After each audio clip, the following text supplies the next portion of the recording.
Okay, welcome everyone and good afternoon. I'm very happy to see all of you here today, and we are very happy to co-host this session on breathing life into infrastructure financing together with AIIB and our Common Air. My name is Vera Sihua and I'm the Senior One Health Scientist at Asian Infrastructure Investment Bank. And I have my colleague here.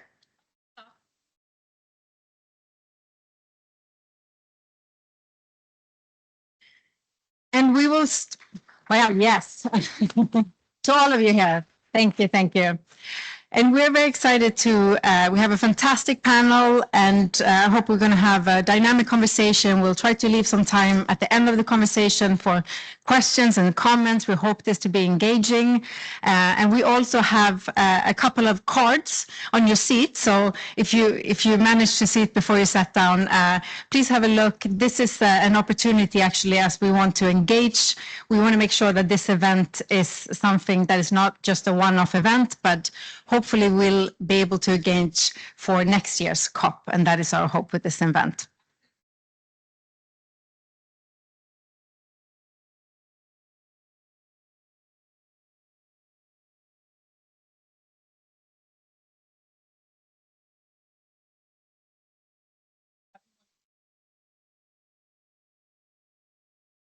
Okay, so I want to just say that I'm really, really happy. Last year was the first year that COP hosted a health day. It took 28 years to reach that moment. And I see some of the champions here in this actual event for making that happen. So thank you for that. And I'm very excited to see that we continue on this tradition of keeping health at the center of this conversation around climate health. And so with no further ado, I would like to invite our first speaker and my president of AIIB, Yin Jixin. Welcome.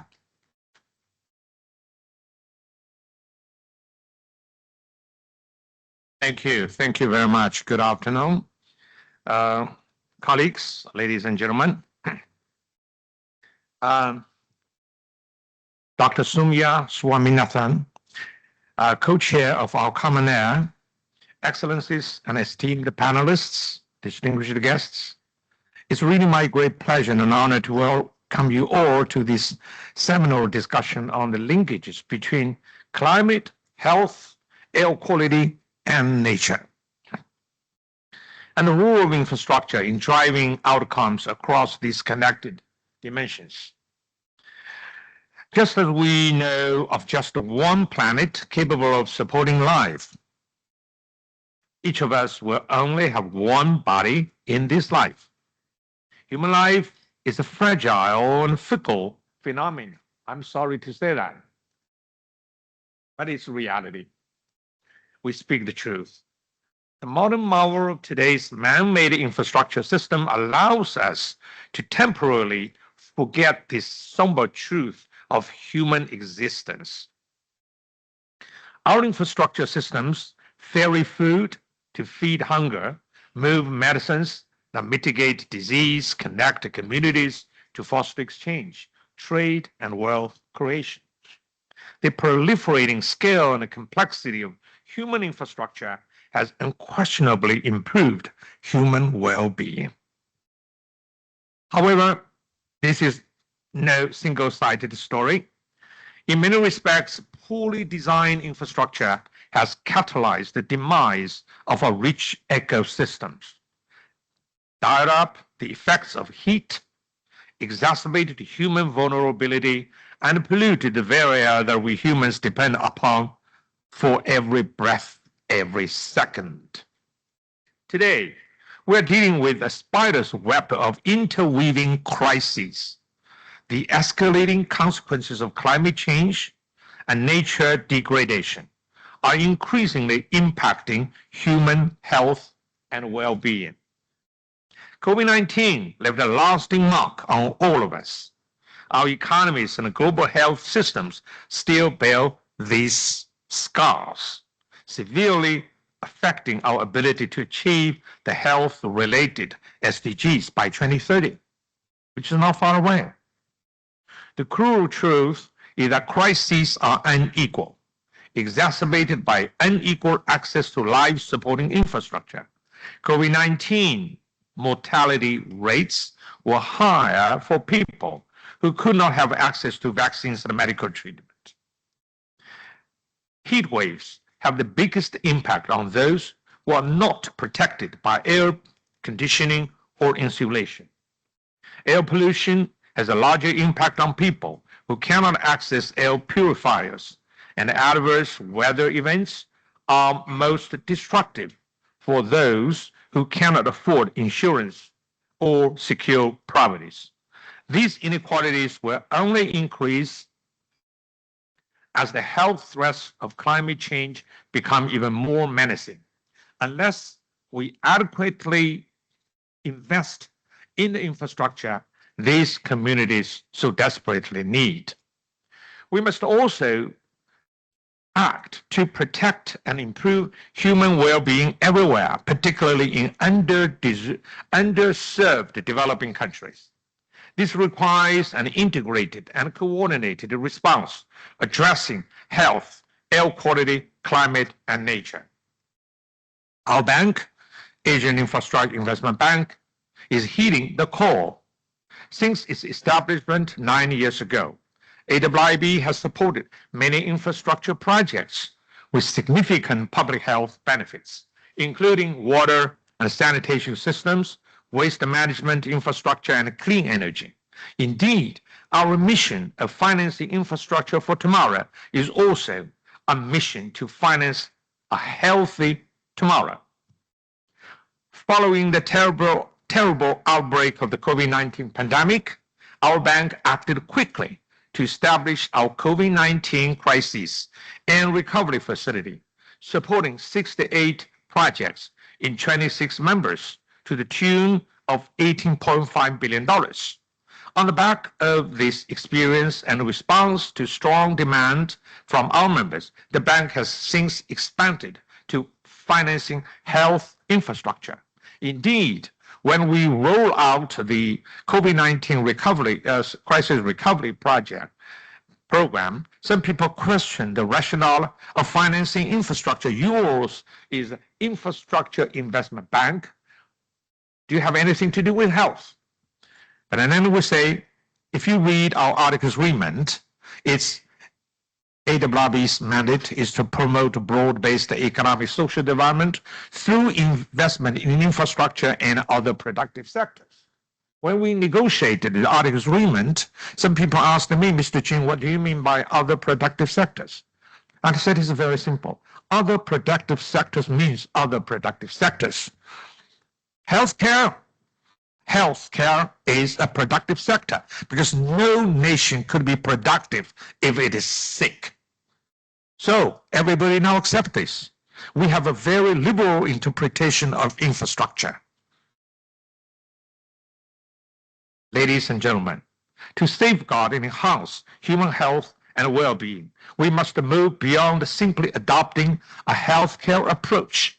Safeguarding human health requires protecting planetary health, which demands a broader focus on climate mitigation, adaptation, nature within all infrastructure. We in China have a proverb, actually two. One is, people have no money for health care because the money has been budgeted for their funeral. Is it ridiculous? We have no money to see a doctor, but the money is reserved for the funeral. And another proverb is that people will not cry until they know others are already preparing for their funeral. Investing in nature as infrastructure is key. If the nature is not healthy, how could we humans could we be healthy? It not only safeguards the environment, but also ensures human health and well-being, supports climate change adaptation and mitigation, and incentivizes the restoration of our biodiversity. AIIB's 2024 Asian Infrastructure Finance Flagship Report highlights this essential insight. As an infrastructure bank, we should move towards a holistic approach that considers investments in natural infrastructure such as mangrove and wetland rehabilitation. Just as we scale up our investment in renewable energy and as we invest in greening our health and recycling systems, our bank is doing our bit, and we are working with our peer institutions as a team, as a system. This year, our board approved our new climate policy-based financing instrument. This is allow us to support our members as they develop integrated policies for climate mitigation, adaptation, health, and nature. I want to highlight the point that this policy-based lending is not simply to cut a check for any of the countries we want to borrow us. This money is used to improve the enabling environment, to improve regulatory system, to enhance institutional capacity so that the financing for climate change and mitigation adaptation would be more effective, so that private sector investors would feel comfortable coming to invest in our client countries. So this is what we are doing, and we know we cannot do all this single-handedly. We are willing to work with all the stakeholders, shareholders, MDBs, private sector, all of us who are key on improving the planetary health and the human health. This is our mission, and I think it's very, very important. Finally, I like to say, all these days we've been talking about mobilizing resources for climate change, mitigation, adaptation, and the money is always short. I don't think so. It's only a matter of, I think, awareness.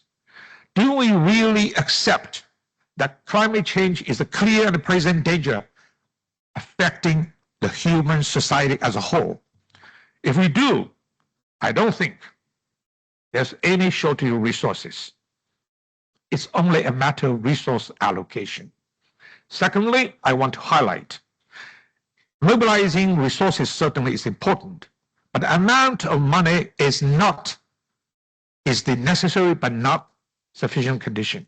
Because if the money finds itself into the private pocket, the money is gone for different purpose, or the money would be used ineffectively. Some of these projects, badly designed, badly implemented, would go down the drain. So we need both the amount of resources and the effectiveness of using these resources. So let's focus our resources on the most essential part and don't cry until somebody else are preparing our funeral. Thank you very much.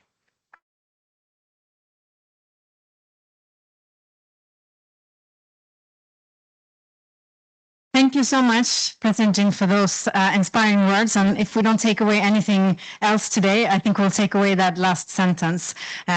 So thank you for putting that on this discussion. I think two things came out very clear from President Jin's speech. We have to think about health beyond the healthcare sector. We have to think about it in the larger sectors that we have, and we have to think about it when we think about climate policy. So thank you so much for emphasizing on that. Now I want to take the opportunity to invite our other co-host of this evening, Dr. Soumya Swaminathan, who is the co-chair of our Common Air, and also the former chief scientist at the World Health Organization. A warm welcome.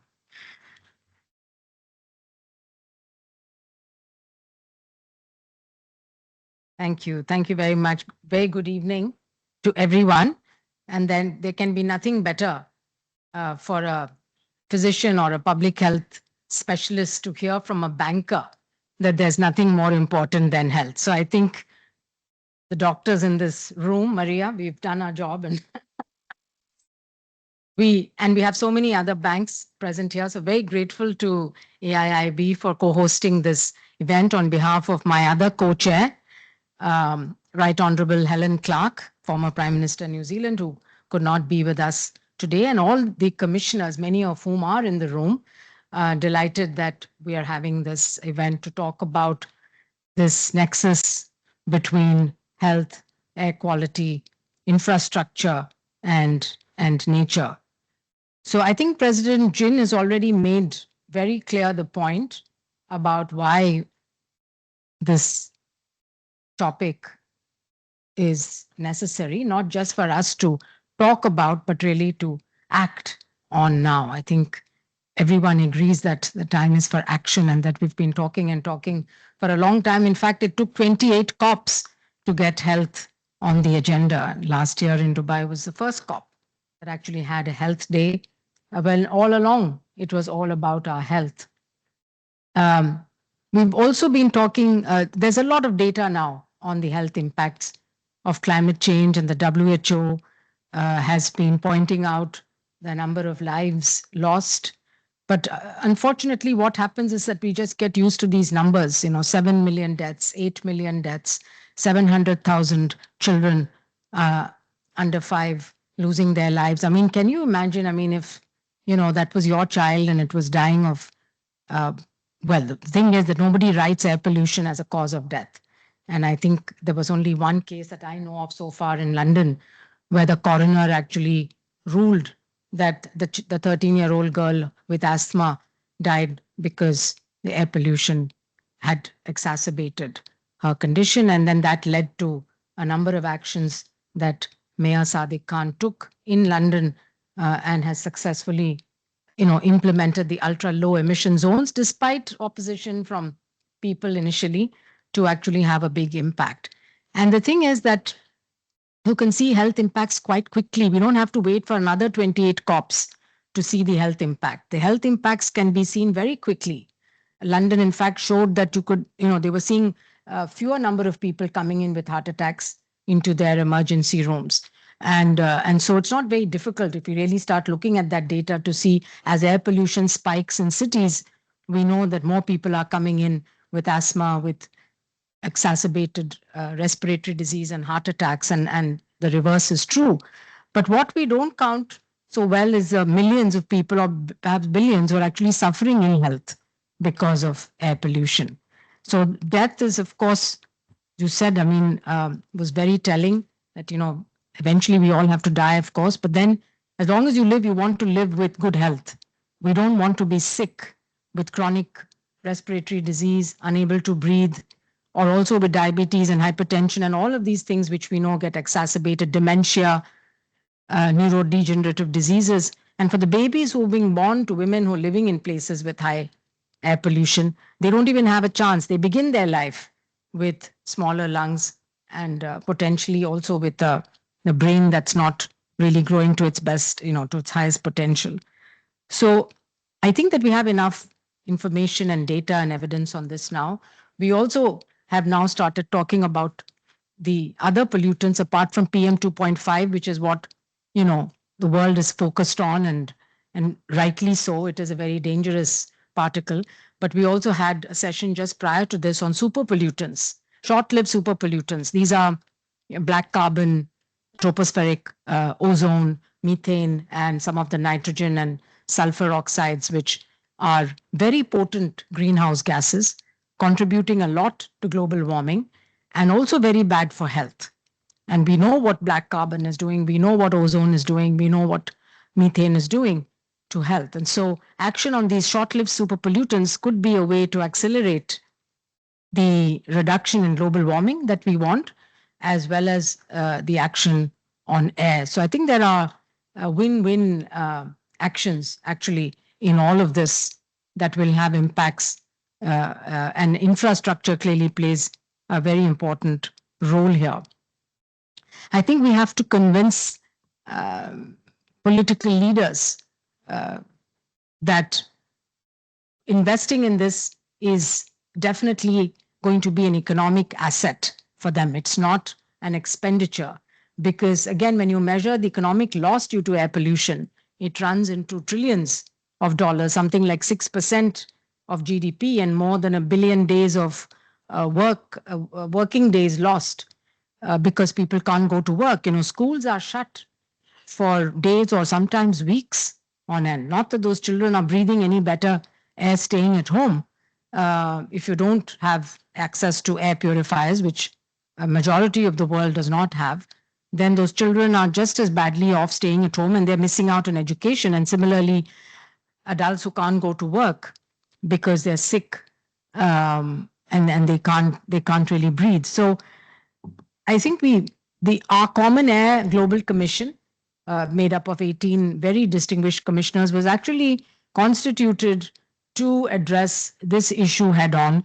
And we put out a call to action actually at the World Bank spring meetings in 2024, followed by a series of other papers, basically calling attention to this issue and asking governments, businesses, investors, banks, multilateral development banks, and other banks to value clean air as an asset and to recognize and track the economic value that clean air creates. And so I think changing the narrative to clean air as an asset, and then putting the numbers behind that, enhancing and joining forces to finance the transition, because that's what this COP is all about. It's about financing action. And then another thing that the commissioners are calling for is to set clean air targets and standards. For everything else, we have a report every year that the WHO comes out with saying this was what happened in TB. These were the number of cases, these many people died, here's the progress, here's the investment that went in, this is where we're falling short, these are the new innovations, this is the research that's being done. We track it for malaria, for HIV, for TB, for many other diseases, including the non-communicable diseases, but we're not doing anything like that at the global level for air quality.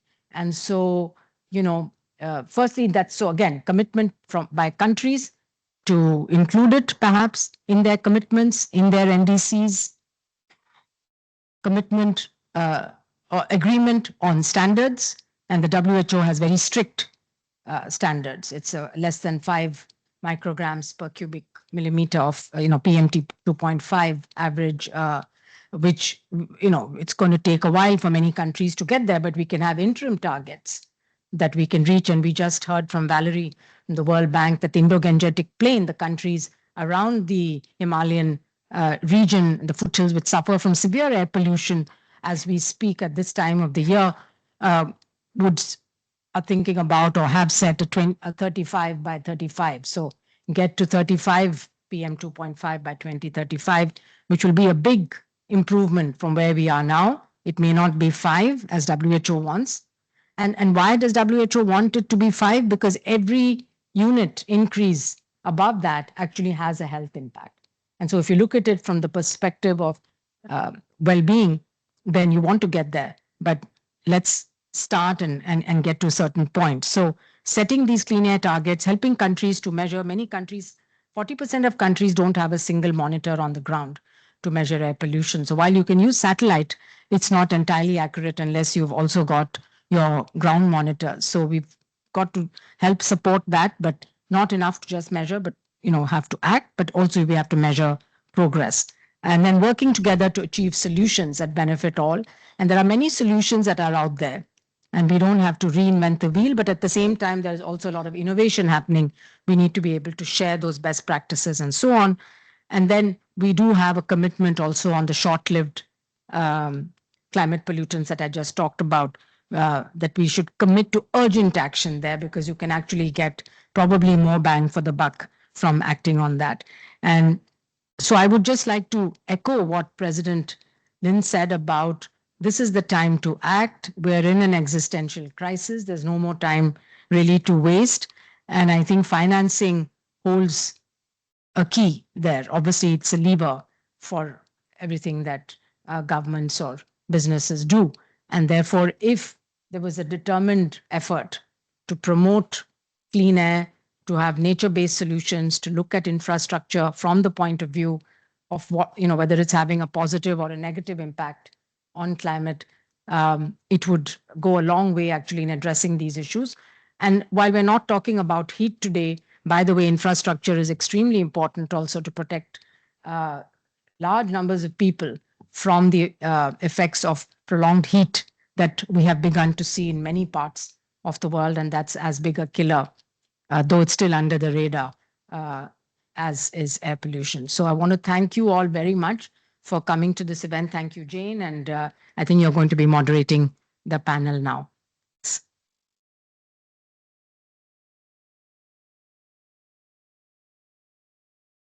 Thank you so much for the kind introduction, and thank you for your remarks, President Jin and Dr. Soumya.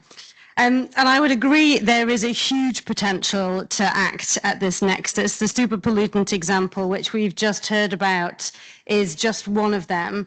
Massive potential to mitigate climate change quickly because it's already caused half of warming that we have seen to date. Super pollutants like ozone, tropospheric ozone, black carbon, and methane. They're causing huge illnesses and deaths and also affecting nature. Ozone, for example, is reducing crop productivity by 26%, and it's having similar effects on plants and forests around the world as well. So this discussion could not be more timely. It's Finance Day at the Finance COP. We have all probably been in meeting rooms the whole day long talking about how we need more commitments and we need to make the money go further. So any win-wins we can get, whether it's climate and air pollution, climate and nature, climate, air pollution and nature, we need to make the most of them.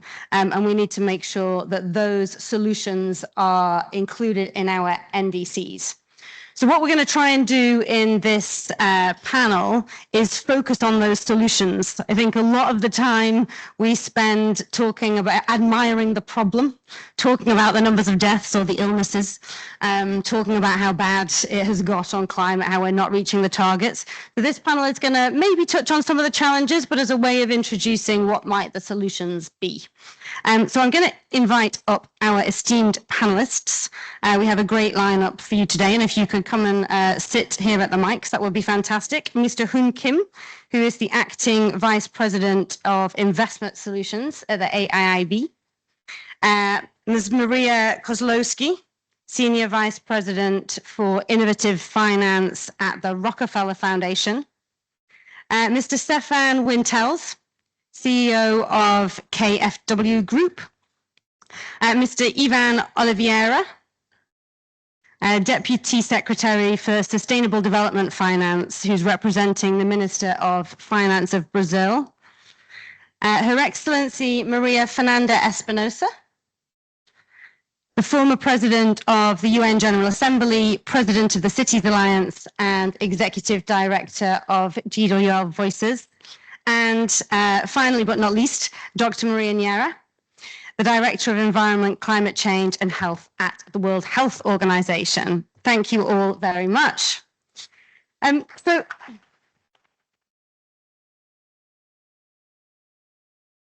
I'm going to ask the first three panelists who are from a finance background to share your insights on what you have seen work. So trying to focus on solutions.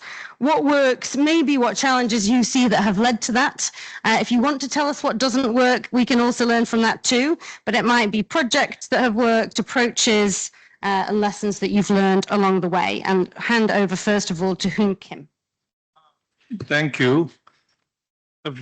Before answering the question, I'd like to share that AIIB has been working on a vaccines project, and you would also know that dengue fever cases have doubled in a year due to this temperature rise globally, especially this year's experience. And we all know that the climate change and its impact on health is huge.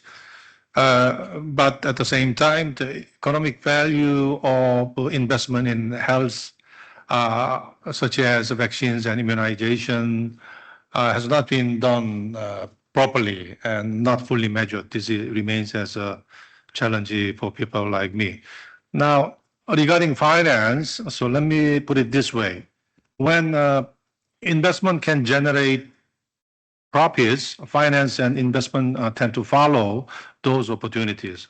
But with climate change, this simple formula doesn't necessarily work, thanks to market and government failures. And the payoff takes way longer. And when we are talking about the climate health nature nexus, we are looking at economic benefits, not just financial ones, which makes things even more complex. This is where development banks, MDBs like AIIB step in as market makers, backing public investment that have wider benefits and private sector is still waiting for mature market conditions. So we come in to help create market. MDBs have been key players, for instance, in kickstarting new industries like solar power and other green technologies in this regard. Now about climate finance. But here, let me offer a little bit the slightly different perspective, if you allow me. So I like to say this way, to keep a global, we all talk about global warming under 1.5 degree. And then a global community set a target of $100 billion a year. A number somehow is pulled out of thin air, really.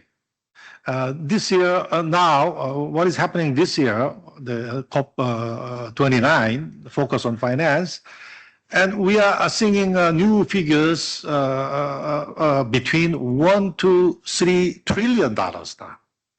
A year. Some of these numbers are backed by analysis, but these huge numbers are kind of, in a sense, pointless to me personally.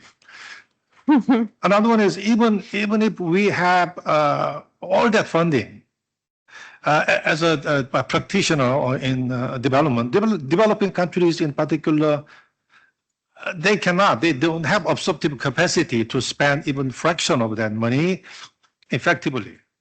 But having said that, after all, the $1 trillion financing gap does exist at a macro level. But as a practitioner, again, when it comes to the projects on the ground, I believe we can still mobilize finance, especially for well-designed projects. Good projects always find money. In fact, now MDBs have a deeper pocket these days within G20 framework.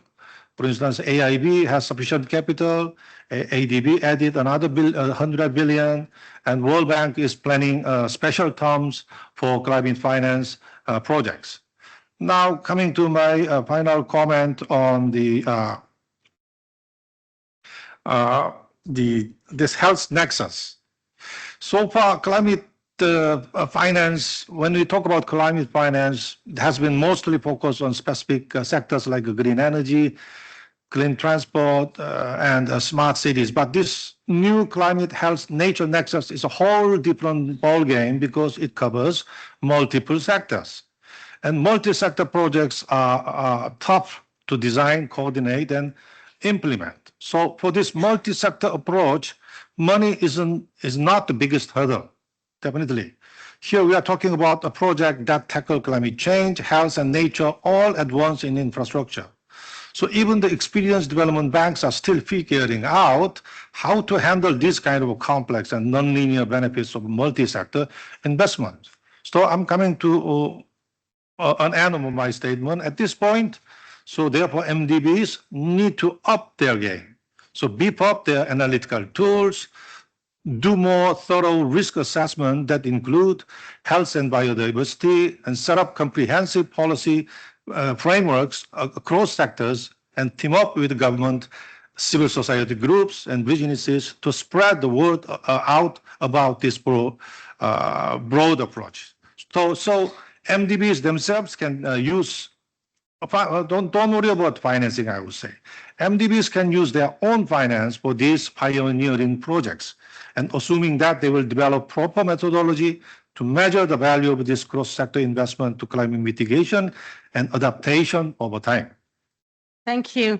And we have heard a lot. It's a very good point about both the eye-wateringly large numbers that are being bandied about and the difficulty of working on these multi-sectoral projects, especially when you need to work at different levels of government, city, state, and national, and there's a pressure on to get the money out of the door. Maria Kozlowski from the Rockefeller Foundation, I wonder what the philanthropic perspective on this issue is. Well, I want to double down on what you just said, because I think it's really difficult when you're thinking about a $1.3 trillion number. How that translates into philanthropy, I think oftentimes I cannot tell you how many proposals we have gotten where we need to raise, and it always begins with a billion, and we need a fund for X, Y, and Z. And the fund, by the way, needs to have money from government, then let's bring in the World Bank. Just for fun, we may add the private sector, MDBs, at the next level, and philanthropy all together. And by the way, we should also be leveraging a very high number of private sector dollars all in this 1 billion. And I think, in fact, I think there needs to be a lot more reality brought to this blended finance conversation, because all that together in one vehicle is very difficult. Now, is there a role for blended finance? Yes, absolutely. I think there's a role for blended finance, but I think we have to get to a more concrete level. There's a huge spectrum of what we're talking about here in the infrastructure world. And I will say, I come from the investment side. I think when if it's $1 trillion out here, or maybe it's $1 billion fund, you really need to build the arc to that $1 billion. And you need proof points. I mean, if you can deploy $1 billion and you can deploy $1 billion well, then you should be able to show demonstration for 1 or 2 projects before you go out and put the $1 billion together. And I would really urge a lot of us, as we start to think about this, is how can we put together those demonstration portfolios? Because I understand the urgency. We all understand the urgency, but we could spend a lot of time on the legal structuring, trying to get alignment between a lot of different groups, and frankly, spending a ton of very precious capital on that. What we are trying to do is kind of focus on specific subsectors, for example, and I'll just talk about like nature-based solutions for one. And there is a policy element. We're a private foundation. We both deploy grants. That's about 80% of what we do, at least in a given year. And we can use investment instruments, the catalytic capital. We fund and we try to fund, groups like the World Health Organization that are gathering evidence, putting together policy recommendations and so forth, because that narrative is important, and those levers, frankly, are critical to putting the levers in place, if you will, that enable the capital to come in. And then on the investment side, since we're the catalytic piece, we're actually trying to find a handful of areas, not in the developed parts of the climate finance market, but sort of tipping points where we think really corporate dollars or institutional investors really will go in, start there with nature-based solutions, do some subsector, a lot of very subsector, and how do we build a portfolio approach? So we could put together a portfolio of things that show, for example, nature-based solutions for reforestation, or agroforestry, for example, is a big interest now in corporate supply chains. And we tie that in to our food program where we're looking at regenerative ag. But I do think you have to bring it down to the level of a little bit more of a reality check in the kinds and size of participation. And usually it's not that all groups, I would say actually governments for the most part are better to sit outside of structure, because it's not because maybe we could get all together and things, but you just have different interests, and that's okay. And so to have some of the incentive levers sit outside a vehicle, that takes some thought. I do think we need to be a little bit more innovative in how we think about it. I know the World Bank is doing a lot of work in the guarantee space. I think that's terrific, because you hear in the market the appetite for that. So it's guarantee instruments. It's it is putting together probably the layers from the MDB side in transactions. And frankly, the MDBs, look, I prior to the Rockefeller Foundation, I come from the World Bank Group. There is a lot of knowledge from traditional infrastructure in these institutions. We are not going to come up with like new forms of money. What we need to do is convert the existing infrastructure spend into green infrastructure spend. And we need that group of people who's been doing that to lead those efforts. There's so much learning. I think we really need to build on that. Thank you. And very important point about drawing in private sector capital as well. I don't know whether those in the room know, but one of the commissioners who's been working on this topic, Junaid Ahmed at MEGA, has committed $1 billion for exactly this, the climate change, air quality, health nexus. And it will be really important to get that private capital in as well. So moving over to Stefan Wintels, you bring the bilateral perspective to this question. What's your experience on the topic? While we are National Development Bank as KfW, we think we are a global citizen. We operate in 80 countries. We are the largest national bank in the world with a balance sheet of more than $600 billion in balance sheet, and are part of this community, are a great partner with AIIB. And thanks for the inspiring words and the invitation. Health. After joining 3 years ago, the public sector, after spending my time in the commercial banking sector, health was not on my agenda. Biodiversity was not on my agenda. And I think that has changed as part of my responsibility, but I think it has changed for most people on this planet. And the pandemic was an accelerator. And the question I ask myself is how is the relationship between health, air quality, climate, and nature? And the traditional thinking is probably that climate and biodiversity is the input and health and air quality is the output. So who would agree with it? Probably the majority still. I don't want to ask you to raise your hands, but I think it's somehow wrong and doesn't address really the issue. And that's why the headline is so important, that we need to think this in an integrated way, because it's all related, it affects all, and it's an accelerator and a downward spiral. Why? While my individual health, you may not care. I care, you may not care. If the whole room, it gets difficult. If your whole city, your whole country is affected, it gets a real social and political issue. And that's why there's a sense of urgency. We as KfW are very committed traditionally to climate finance. Since 2017, we did 320 billion, probably one of the largest commitments in the world. And we are very committed on biodiversity. We did 4 billion.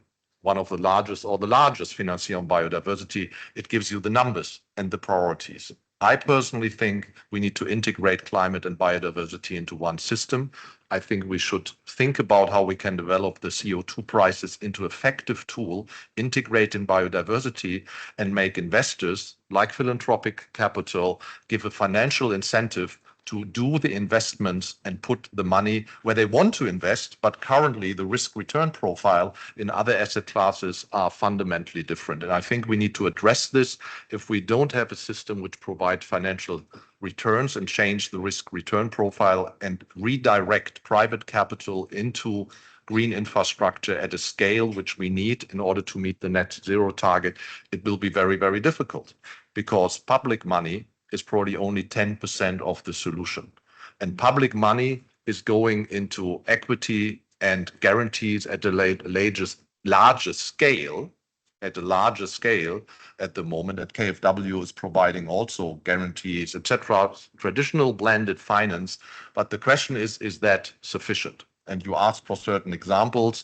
We are not focused on health directly, but if we finance infrastructure in India or in other countries, these are green infrastructure, which has an immediate impact also on the living conditions, on the people, and hence contributes also to the health and the general living conditions, social living conditions of these people. I think this is very, very much important. But the private capital, and that's your role, and a pension fund has a fiduciary duty to look at the risk return profile. And we need to solve this dilemma from my perspective. And development banks can play a very, very important role as a catalyst, as a pioneer. And we are part of the overall family of banks. We are very cooperative. We have a lot of co-investments and only recently signed a co-financing with the World Bank, first co-financing in our history, which shows the paradigm shift in the way how we collaborate. We need to win together. We can't lose alone. And hence, I think it's a very positive motivation and another call of actions and sense of urgency from COP29 into COP30. Thank you. And as you've been very, very brief, thank you for that in the answer. I just wanted to pick up on this question of pace, because you mentioned that governments find this topic urgent because of the health consequences of climate change. but it also takes longer, as we've heard from the other panelists, to do a project that is integrative across different sectors and different layers of government. So how are you handling this challenge of both working cross-sectorally and moving at the pace that's required? Briefly. For you, yeah. Still for me? Yes, because you were so fast. No, no. We are big project financier. We are also fiduciary duty. I think it depends on project by project. Green transportation, it's an established asset class, but green transportation has an impact on health. If we do health-specific project, currently it's very much grant-driven or by taxpayers' money. It's not, from my perspective, that we integrate it on a project by project basis, but it's the outcome which we try to measure, which we try to evaluate in terms of CO2, in terms of living conditions, in terms of air quality, et cetera, et cetera. That is what we consider, measure, and it's increasingly important that we can demonstrate also to the taxpayers that their investment, and I'm a fiduciary of taxpayers' money, it's not my own money, that their investment has a positive impact in terms of health, air quality, climate, and nature. And that's why I like to integrate it. But effectively, the SDGs were the most integrated approach many, many years ago, right? That was a holistic view, which we still should remind ourselves. Thank you. So moving now to Maria Espinosa, you're working on gender and, well, you work on many things, one of which is gender. And we know that the effects of climate change and air pollution are disproportionately felt by the most vulnerable and disproportionately felt by women. And so I wondered, what solutions have you come across or do you think are needed in this space? Well, thank you, Jane.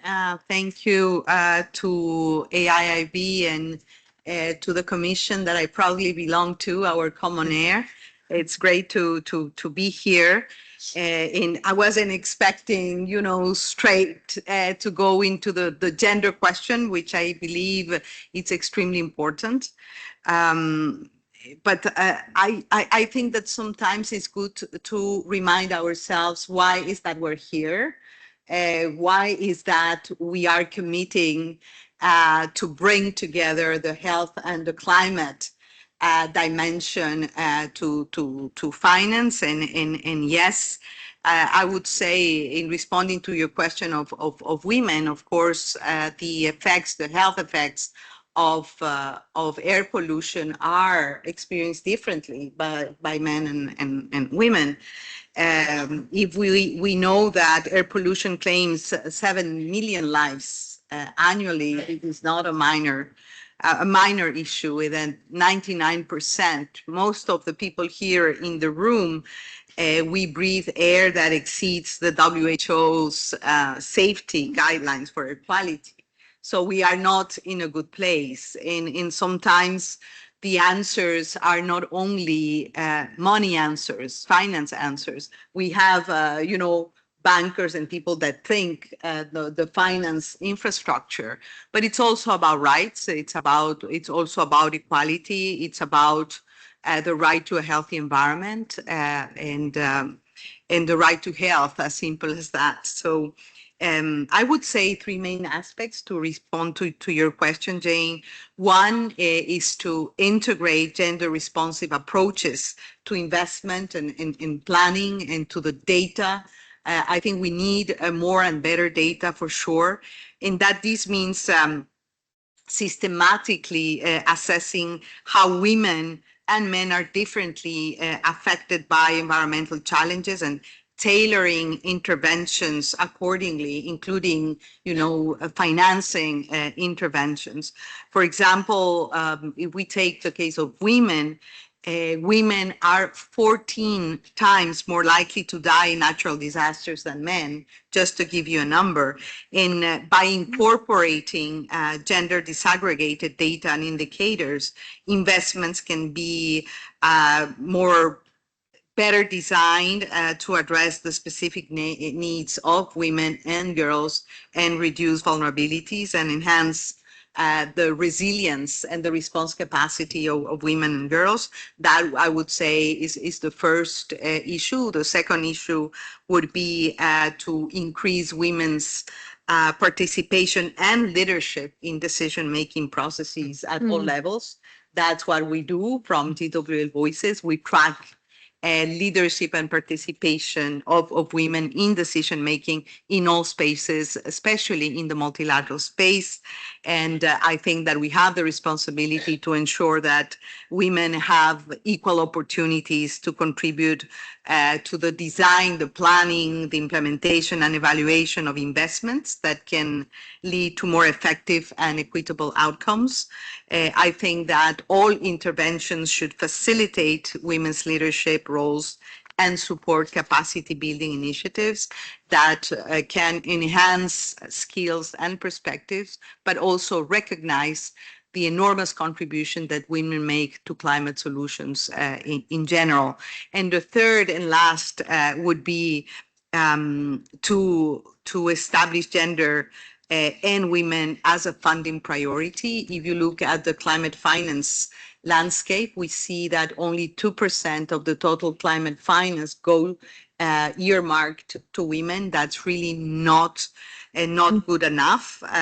We would require that all funded projects explicitly show and demonstrate how these projects and interventions do promote gender equality and benefit women and girls throughout. And I think that we need, as I said, clear targets and indicators, not only in defining the problem in gender-specific disaggregated data, but indicators for gender-targeted investment, social inclusion, for policymakers, for investors, to track progress and adjust the strategies accordingly.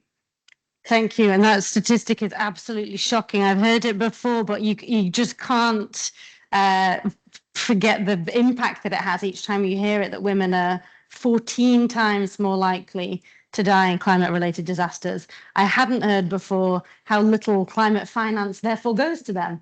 So that is double shocking. Turning now to Ivan Oliveira. As the next COP host, I wonder if you could give us Brazil's perspective on this question of which projects or solutions are best placed at the heart of climate, health, nature nexus.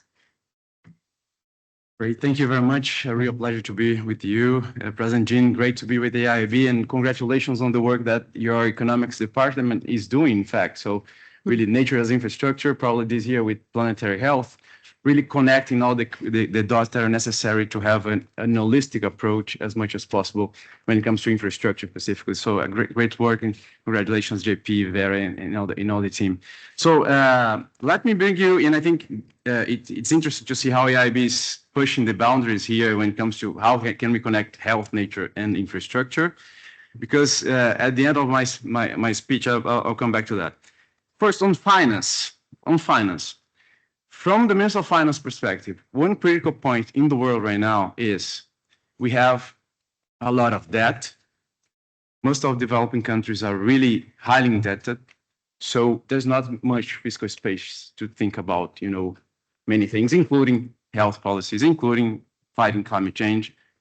So on the one hand, I think it is critical to have a systemic view. And in that sense, it's great that the AIIB is also coming to the PBL agenda now with approval of the new lines of loan, President, because definitely there, we need a system to push a lot harder and maybe connect better to some of the critical countries here that are really in need of money, and they need money to get, this nexus. That is, how can they fight at the one hand climate change and adapt to climate change, and they can at the same time build better health infrastructure, build better education infrastructure, and so really go to the economic development agenda as we know it. So given the constraints that we have, right now in Brazil, our minister is fighting there. We have to cut spending right now.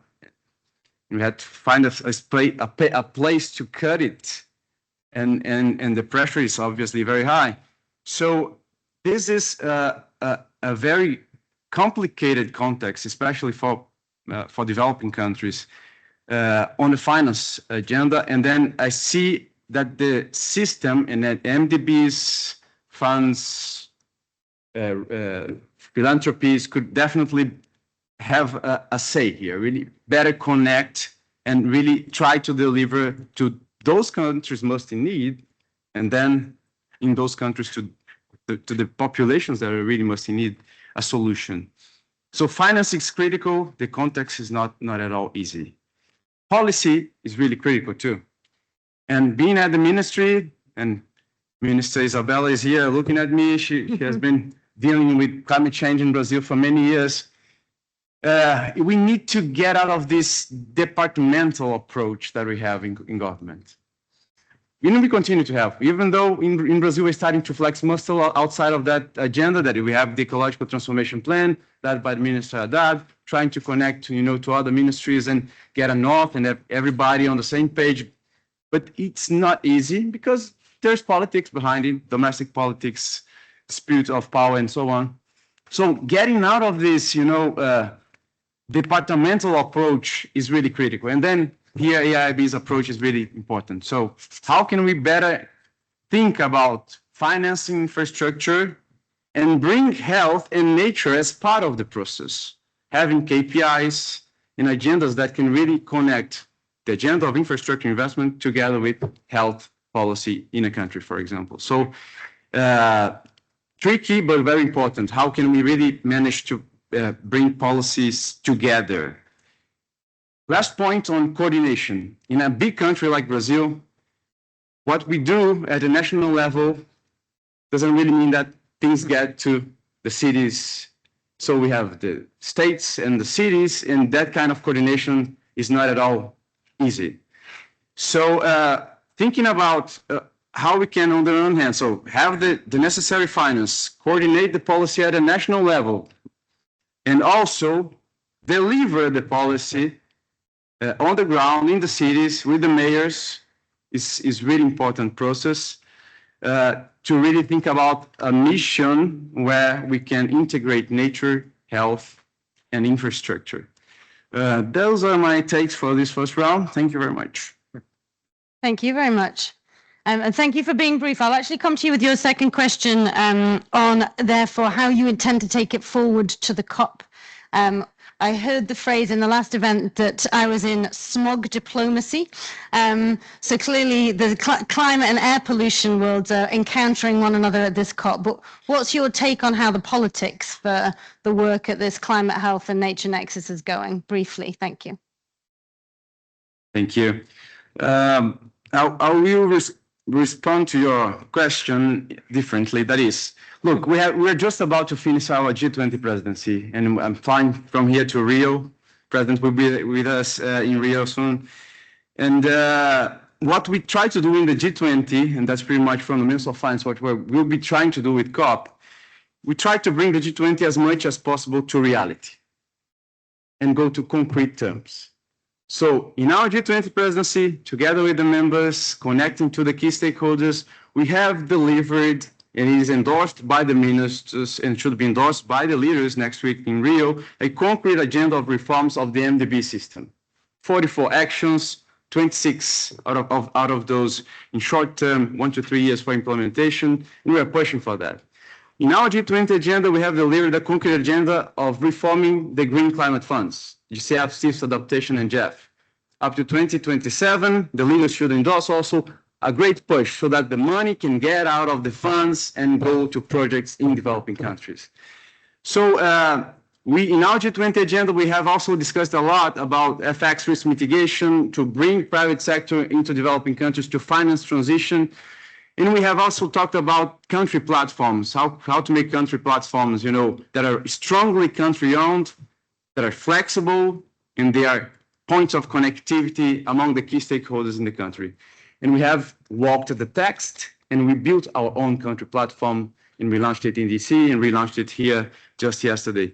So I think what we need to do, and that's what we're thinking about at the Ministry of Finance, is how, first, the implementation process of many of those issues that we have delivered at the G20 are themselves connecting to COP. So as we make the MDB system better, as we facilitate the access to the funds, as we mobilize through new instruments, private sector, we're really connecting to the financial goal of the COP. But, I don't have an answer right now, but what we're trying to do is really beyond that. So beyond the implementation agenda of our G20 deliveries, how could we really use COP30 as a point to bring the key stakeholders to the same table, to the same page, and move together? And that is what is really tricky, but really important. I'd say the MDB roadmap, for example, could only come up because we really brought the banks closer. We brought the even think tanks with good ideas to feed our G20 process. So maybe we don't need that much of new ideas. Maybe we need to coordinate a little bit, get everybody that's really keen to do something, to go to action. And then very soon, hopefully, we'll bring to you some concrete ideas from the finance perspective, how can we go beyond the G20 implementation process that we think is going to be critical for COP30 in Belém, but also some new instruments or ways to coordinate among the key stakeholders to deliver in Belém something that is really action-driven. Thank you. Thank you. And then moving to Maria Neira, we heard from Dr. Swaminathan at the beginning, the call to action from OCA for countries to commit to WHO guideline limits. There's a huge amount of work that you've been doing on this topic. Please talk us through the solutions from your perspective. Thank you, Jane. And after the conversation here, first of all, I should say that this panel should be called the Santa Maria, because I'm afraid we have three, so it's really a Santa Maria special panel. Thank you for that. Maria Fernanda was describing the role that women can play in all of that. There is another role for women here, and I will use it, with your permission, to provoke. So if you allow me, I will be a little bit provocative. And at the moment we are talking, there is one big city in a big country around the world that I will not even give you the name, but you can find out in the media very quickly. They are breathing 400 PM 2.5 cubic meter, micrograms per cubic meter, 400. So it's not 10 times the value recommended by WHO. It's a little bit more. And I was very happy to hear a vice president of an investment bank, infrastructure investment bank, saying there is no progress if people is sick. And we are having our people sick. And another provocative thing I was telling you, the fact that you have these sick people means money as well, because somebody has to pay the hospital bill. And we are already paying it. So I fully agree with Brazil saying we need to be a little bit more strategic, because the money is already moving in different directions. The same minister who is claiming that we are representing a cost, the health represents a cost, is the one opening new coal plants in the country. So this is a contradiction. If you want your people to be healthy and you want to reduce the expenditure on health, my small recommendation, be a little bit more coherent on where you put your money, because the hospitals and the health systems are already paying the price. So the money is already expended, wrongly expended, but expended. Another provocative thing, we have the negotiators, our countries negotiating there. Let me tell you something, if they take a right decision now, this evening, we can save 2 million lives tomorrow. So it's a question of money, definitely, but it's a question as well as right decisions. If tomorrow they decided to be a little bit more ambitious on a certain target on reduction of emissions, that might represent 1 million life saved, or 2 or 3, depending on how ambitious you are. So maybe we need to start to confront our negotiators and say, okay, you are not just negotiating the level of emissions. Whenever you decide on that, be aware that will have an impact on our health.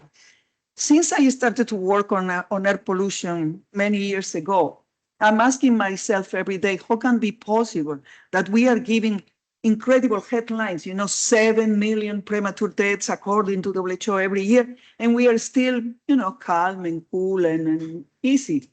Well, I have only an explanation and it's not scientifically based. So Soumya, excuse me with that. No scientific evidence, but my theory is that because air pollution is affecting our brain, something is happening with our intellectual. No, don't put me on social media because I don't have any proof of that, but it's a suspicion. And then this suspicion is getting bigger and bigger every day. Another provocative thing. I mean, I've been attending many COPs and many meetings and then different panels and everything. And in all the panels I am attending, everybody's telling me how bad is climate change. And I say, I know. I mean, it's bad for tourism, it's bad for agriculture, it's bad for health, it's bad for economy, it's bad for everything. So yeah, so what?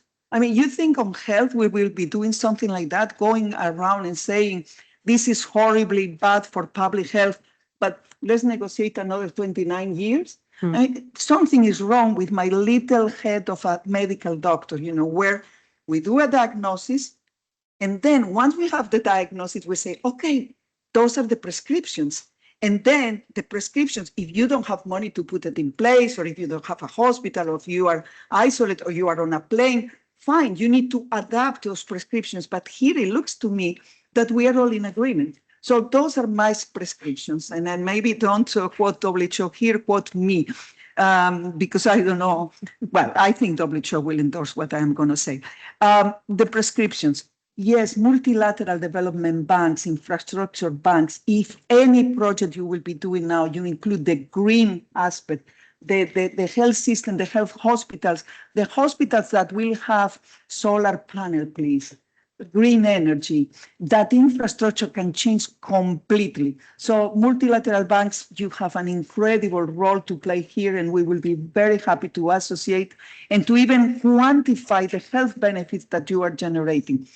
Help us to solarize our health system. That means mitigation of climate change, and at the same time means as well adaptation, because our health systems needs to all of that, and means reduction of air pollution, because for us, air pollution and climate change is almost the same. I mean, 75% overlap.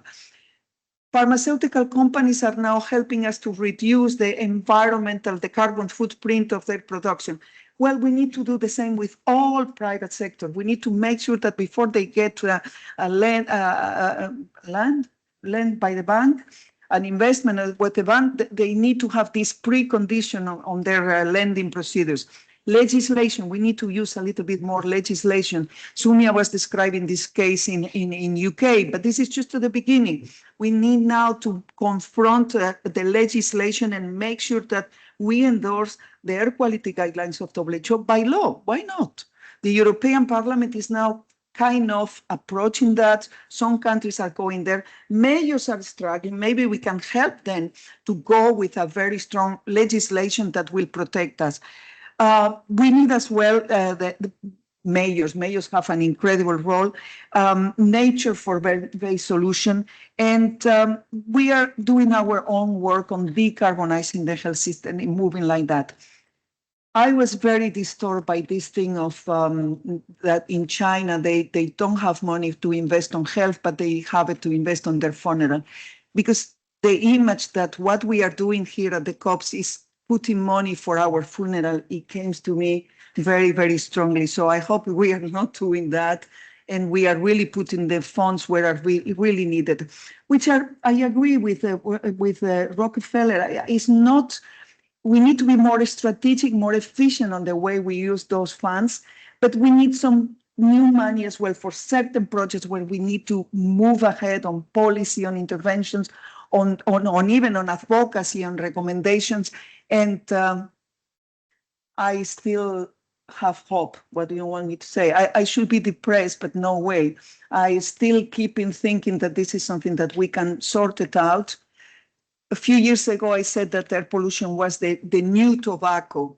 I'm afraid I was a little bit wrong, because on tobacco, we were able to legislate, to put a very strong frame of convention on tobacco. On air pollution, it will take us a little bit longer, maybe because of the different lobbies. But if we have governments that understand that the common sense approach that all of these represent, We are happy to provide you the health arguments to convince all of you. That's why we brought this report as WHO, which is called Health is the Argument for Climate Action. So maybe if we all focus on that, we can bring our minds polluted by air pollution to be smart again. Thank you. Thank you. It's an incredible hypothesis, which I adhere to. And thank you very much, Doctor, for your prescription. I really like the list of concrete actions. And we're coming up to the end of time for the panel, and we'll be coming out for questions and comments from the floor in a second. But I know that the panelists probably all had extra points that they wanted to include. So I'm going to run back down the panel and ask you, if you had a magic wand, what's the one thing that you would tell us that you wanted us to take away, or the one thing that you would have us do, or that you think needs to be done? So maybe, Maria, if we start with you, and you can choose from your prescription list or add something new, and then we'll come back down this way and then out to the floor. My prescription will be, since we are all in agreement, because we are all endorsing this argument that climate change is affecting everything, and this is the biggest problem that a society is confronting. First, do not harm, which is again a prescription from a doctor. And second, be a little bit more action-oriented and quick on the responses, because the magnitude of the problem will require something like that. So use a public health approach to this, and maybe we'll move in a woman one. Thank you. Maria. Number two. Number two.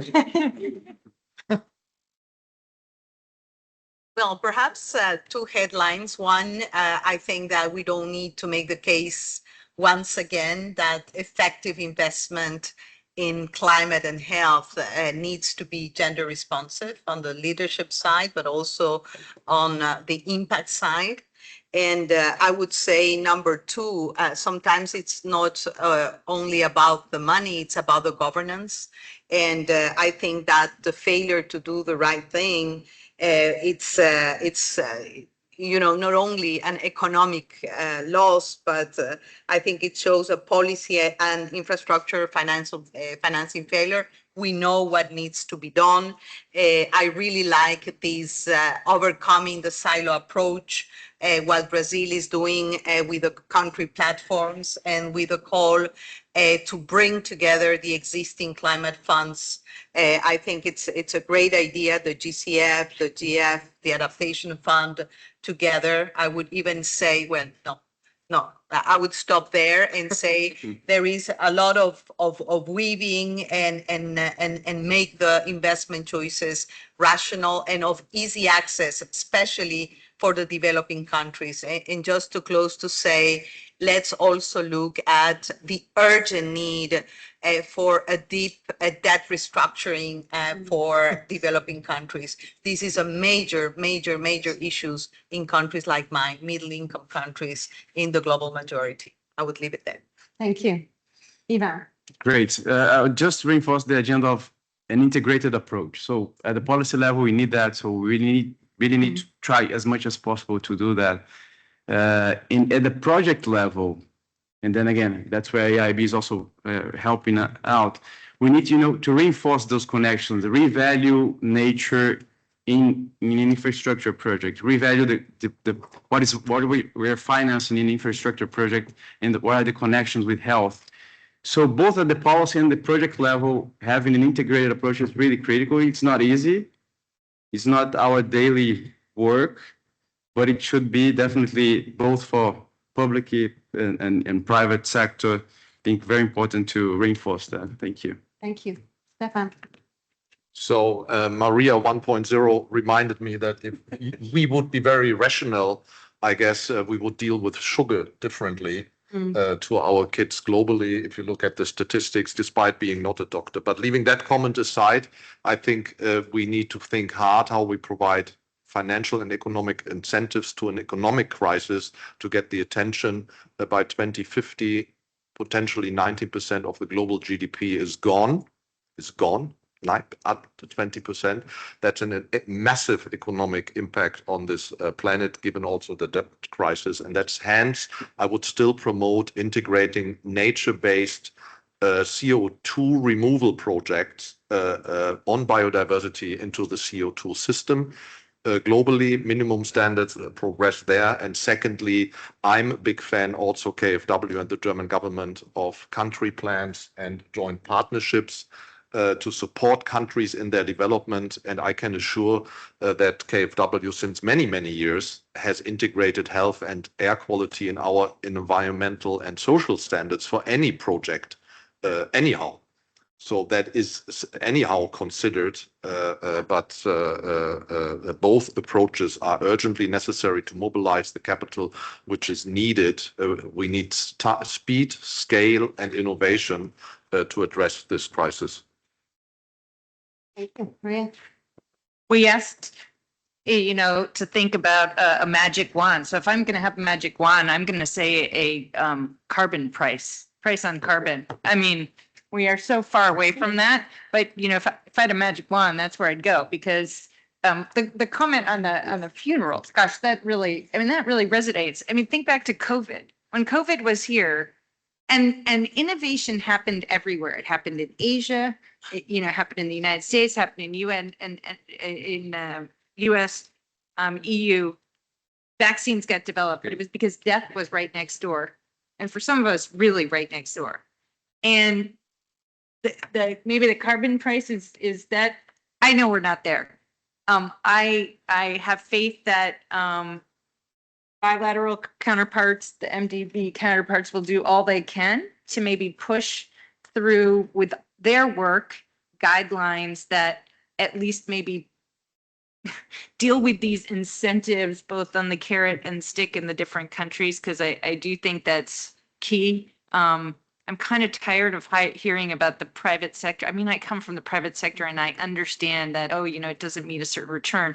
On the other hand, like the way we're going, the world's going to have to end before like the criteria gets met for what, so I just think we have to collectively think about that. And I think the portfolio of work and these different blended instruments, the reality blended instruments that I know my counterparts are developing. I think realizing these, and if they're smaller scale, let's just get them going, and let's actually round trip them. Let's get some actual realized investments from this, because that tends to channel money. And maybe the last thing is I do think the from what I've heard from a lot of people, you've got COP, biodiversity COP, you've got these other things that it strikes me that this stuff needs to come together. Thank you. Yeah, so I also have a very high hope for carbon credit. I hope it will save us to a certain extent. And these days, whenever I join panel as a panelist, the one question always comes up is innovative finance. So, yeah, of course, in AIIB, we even are setting up a unit called the New Product Development Unit to take advantage of all these new financial products and capital market and so on. Important, but we also have to be very clear that innovative financing is one additional option, but it's not a solution.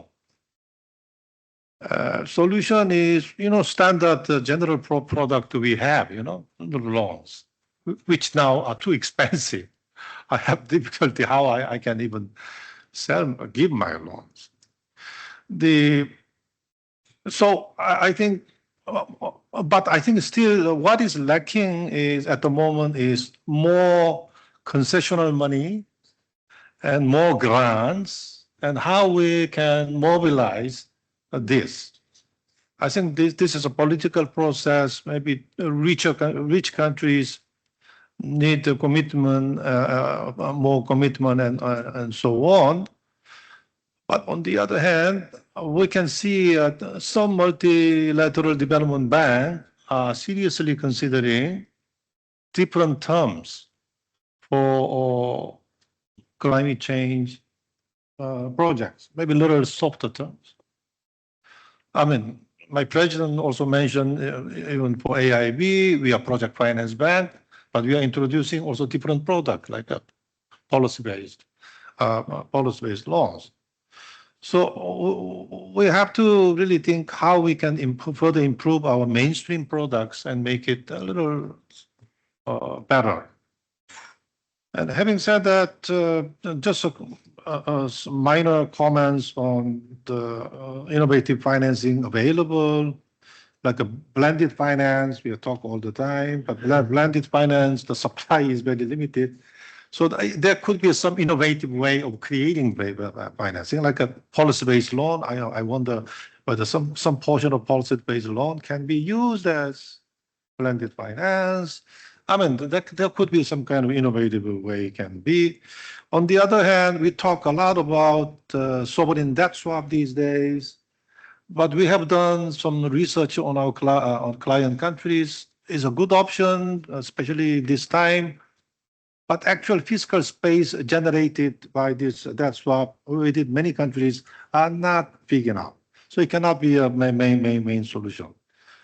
On the other hand, one last moment, some banks are working very hard, or some countries like Brazil, I think. I visited the IDB about 3 weeks ago, and they are doing, like in Brazil, FX hedging facility.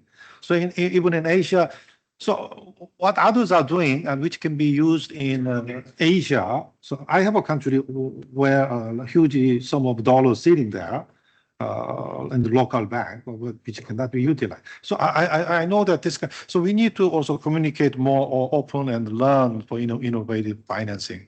So we need to do both innovative and mainstream financing. Thank you.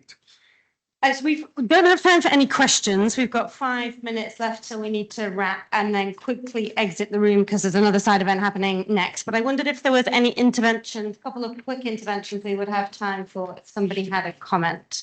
There's one at the back there, one at the front, and then we'll be done.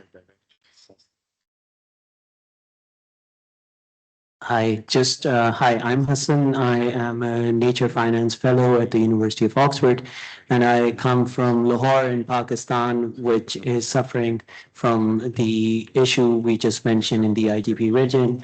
So my question is for the entire panel. We are talking about financial instruments which are available, or whether there is something which could be which could come up. But in 2019, the World Bank and IFC, with the Climate Policy Initiative, came up with the idea of breed better bonds, but it failed. It never took up. And the reason, after I talked to someone at IFC, was there were two reasons. One was that the philanthropic organizations did not see the link. I would not name the philanthropic organization.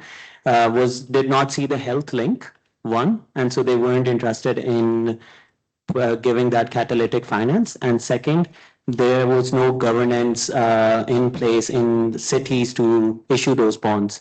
So what can be done differently for cities like Lahore or on the Indo-Gangetic plain?